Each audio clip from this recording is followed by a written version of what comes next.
বন্ধুরা, ডেট হলো আজ 27শে জুন 2025। আর তোমরা এখানে দেখতে পাচ্ছ এই সময় অনলাইনে এটি একটি আর্টিকেল। এখানে জিও ফাইন্যান্সিয়ালের একটি গুরুত্বপূর্ণ নিউজ সামনে এসেছে।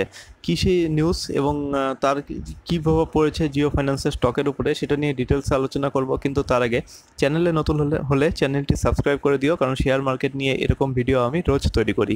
ওকে, তো বন্ধুরা, বলা হয়েছে যে জিও ফাইন্যান্স আজ একটি স্টক এক্সচেঞ্জ ফাইলিংয়ের মাধ্যমে জানিয়েছে যে তারা সেবির তরফ থেকে একটি নতুন ছাড়পত্র পেয়েছে।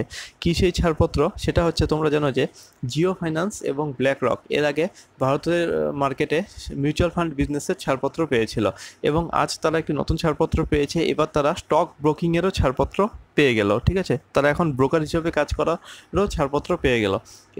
এর ফলে তারা যেমন ডাইরেক্ট কম্পিটিশন ছুড়ে দিল জিরোধা গ্রোর মতো লিডিং স্টক ব্রোকারদের, ঠিক তেমনই পাশাপাশি এই নিউজটি সামনে আসতেই জিও ফাইন্যান্সের স্টকে কিন্তু ব্যাপক র্যালি দেখা গিয়েছে।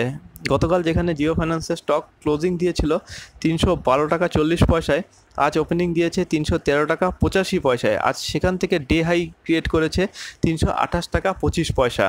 তো এরকম যদি নিউজ সামনে আসে তাহলে এইরকম 5%-এর র্যালি এটা কিছুই না। ঠিক আছে, তোমরা যদি এর চার্ট দেখো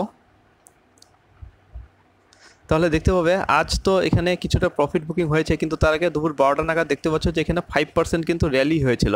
আর লাস্ট 5 দিনে যদি দেখো, 5 দিনে দেখতে পাচ্ছ 11, প্রায় 11.5% র্যালি দেখা গিয়েছিল এই স্টকে। তো তোমরা যদি এই স্টকে ইনভেস্ট করতে চাও তাহলে ভালো করে বুঝে শুনে তারপরেই ইনভেস্ট করবে, প্রয়োজনে ফাইন্যান্সিয়াল অ্যাডভাইজারের পরামর্শ নেবে। এই ভিডিওটি কিন্তু শুধুমাত্র নলেজ পারপাসে তৈরি করা, কোনো রকম বাইং বা সেলিং রেকমেন্ডেশন নয়। ধন্যবাদ।